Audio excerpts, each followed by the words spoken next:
He said to the disciple, "Behold the mother," and from that hour the disciples took her unto his own home.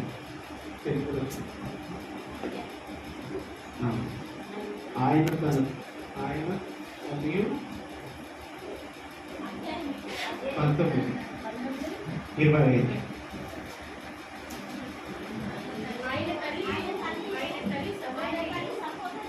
ఆయన తల్లి తల్లి సహోదరియు పూర్వ భార్య అయిన మరియయు మధ్య లేని మరియయు యేసు శిలువ యొద్దకు నిలిచి ఉంది. యేసు తన తల్లిని తన ప్రేమించిన శిష్యుడు దగ్గర ప్రేమించుట చూచి, అమ్మా ఇదిగో నీ కుమారుడు తన తల్లితో చెప్పను. తరువాత శిష్యుని చూసి, ఇదిగో నీ తల్లి అని చెప్పాను. ఆ గడియ నుండి ఆ శిష్యుడు ఆమె తన నుండి చేర్చుకున్నాడు. లూకా 8వ అధ్యాయం 19 నుంచి 21 వరకు. Then his mother and his brother came to him, but they could not reach him because of the crowd. And he was told, "Your mother and your brothers are standing outside, desiring to see you." But he answered them, "My mother and my brother are."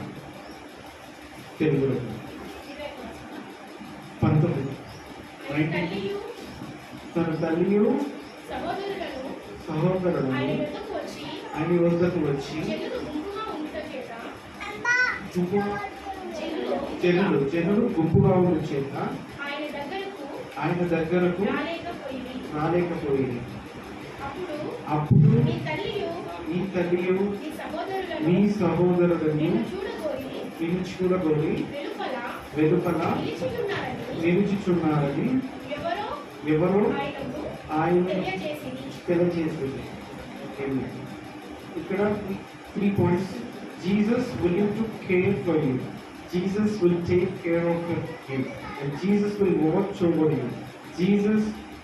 The church is a new spiritual family. అంటే ప్రేమతో మిమ్మల్ని చూస్తున్నారు. ప్రేమతో మిమ్మల్ని చూసుకొనుచున్నాడు. యేసు నిన్ను చూసుకొనుచున్నాడు. యేసు నీకు సహాయం చేయిస్తున్నాడు. ఒక నూతన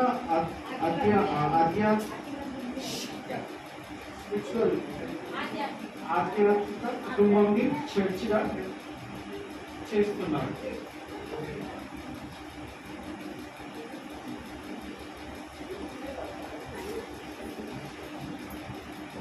There are 3 reasons of this word Jesus is mother. Tremendous encouragement of faith. అంటే దేవుడు ఆయన యొక్క అద్భుతమైన ఫెయిత్ ఒక ఫెయిత్ ని చూపిస్తున్నాడు తన మదర్. ఒక అద్భుతమైన ఫెయిత్ ని తన మదర్ కి చూపిస్తున్నాడు, తన యొక్క ప్రేమను. If you love his mother with the nature and affection, how much you can obedient disciple bank of love. అంటే దేవుడు తన మదర్ని ఎంతగా ప్రేమిస్తున్నాడంటే ఎంత obedient గా తన యొక్క ప్రాణం పోతున్నా కూడా ఆయన లవింగ్ హిస్ మదర్. అంటే తన యొక్క మదర్ ఏమైపోతుందో అని తన శిష్యుడికి అప్పచెప్తున్నాడు. అంటే wherever last second of minute kuda seconds of few seconds kuda we need to showing his love to his family and mother. Ante manam kuda we need to care about our family first.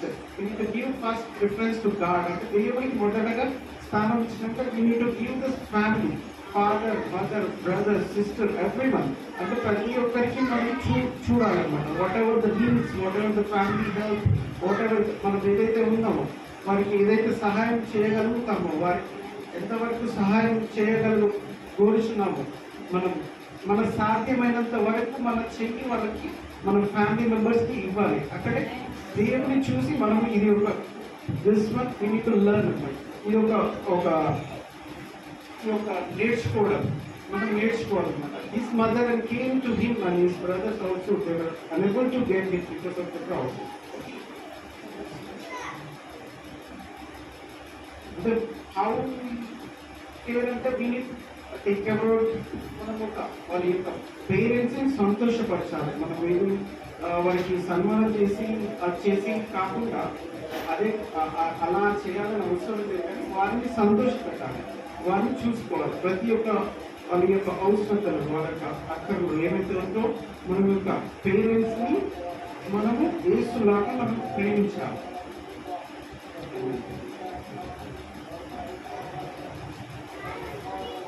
Jesus has to care for you. The second, if Jesus provides the needs of his own moment of the effects provide. The church.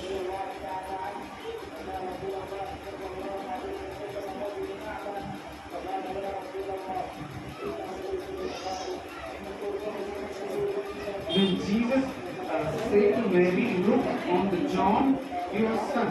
దేవుడు తన యొక్క తల్లి అయిన మరియకు చెప్తున్నాడు, John మీ యొక్క కుమారుడు, he will take care of you అని తనకి అప్పగించుతున్నాడు. He is showing us how to meet, how to our needs are to be meet when you are having left everything follow him. And God is good there.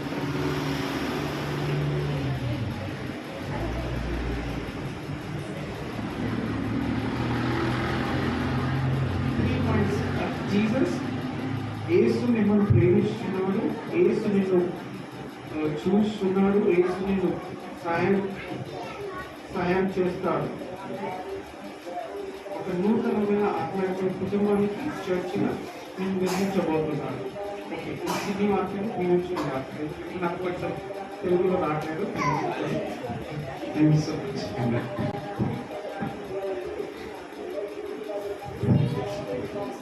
Thank you Preetham, thank you very much. Actually చెప్పాలి అంటే ఈ మాట కవిత sister చెప్పాలి, మన సంఘ విశ్వాసురాలైనటువంటి కవిత చెప్పాలి sister.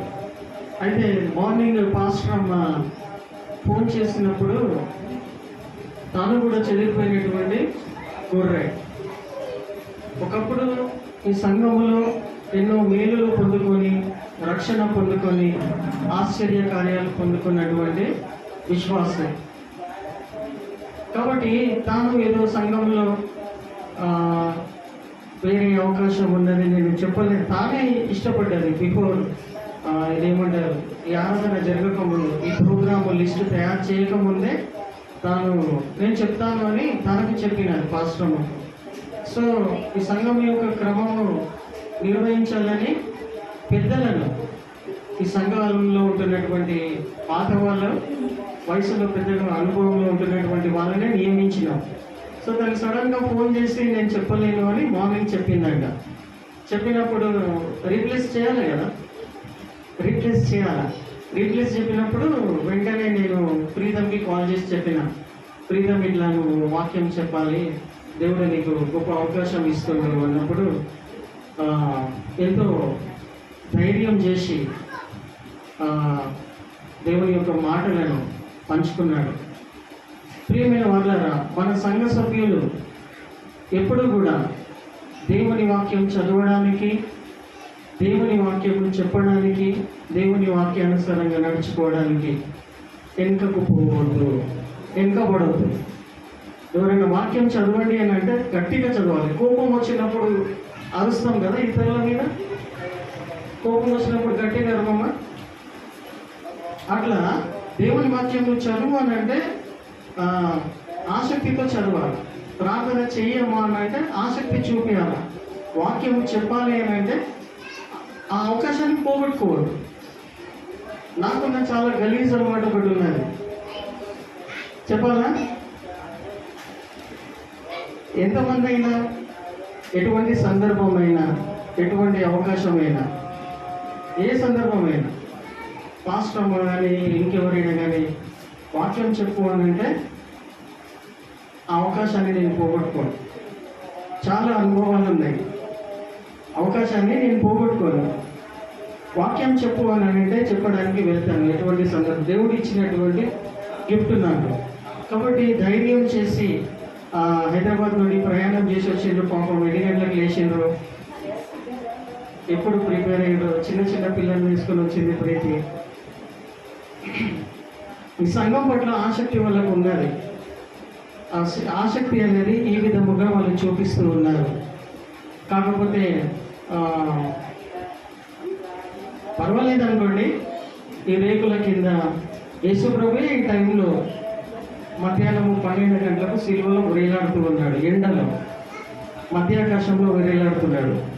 మీరు ఏసీలలో కూర్చొని వచ్చిన అయినా కానీ ఆ యొక్క పెయిన్ని, యేసుప్రభు యొక్క బాధను, నొప్పిని, ఆ భారాన్ని మనం కొంచెమన్నా అర్థం చేసుకోవాలంటే ఇంకా ఫ్యాన్లు బంద్ చేస్తే ఇంకా బాగా అర్థమవుతుంది.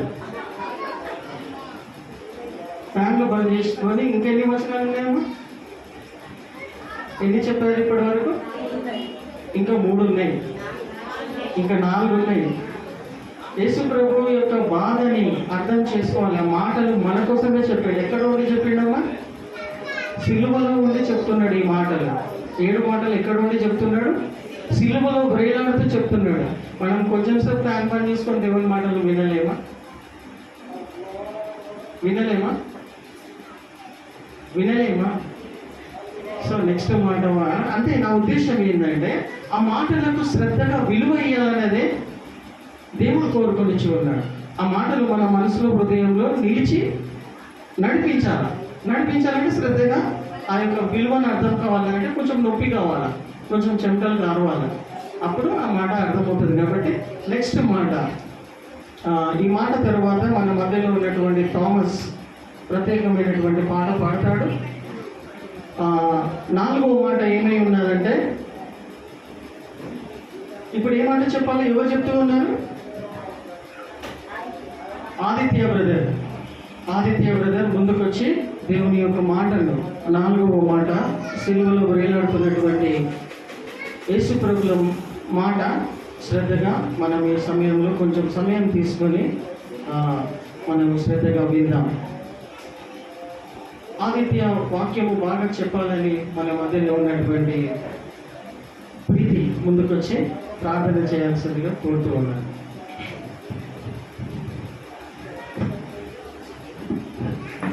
Aditya, this is your time. అందరికి కళ్ళు వస్తుంది.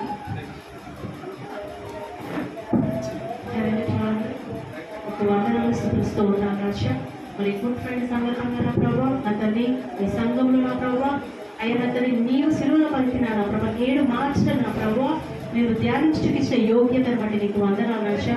మరి నీ ప్రియబిడ్డ ఆదిత్యం బట్టి వందనాలు రాజా. ఆ బిడ్డ నా ప్రభావ మరి 4వ మార్చ నా దేవ నా చేయి ఎలా విడిచితివని నా ప్రభావ మా మధ్యలో నా ప్రభావ సిలువ ధ్యానం చేయించునగా పరిశుద్ధాత్మ దేవ నీవు లీడ్ చేయమని ఆ బిడ్డ నా ప్రభావ నా తల్లి నీకు వందనాలు రాజా. వాక్యంలో మర్మాలతో మాతో మాట్లాడమని నజరేయుడైన సర్వశక్తి గల యేసునామములో చిన్న కొద్ది ప్రార్థన అడిగివేడుతున్నాను తండ్రి. ఆమేన్. Thank you. మన మధ్యలో ఉన్న ఆదిత్య బ్రదర్ 4వ మాట పంచుకుంటాడు.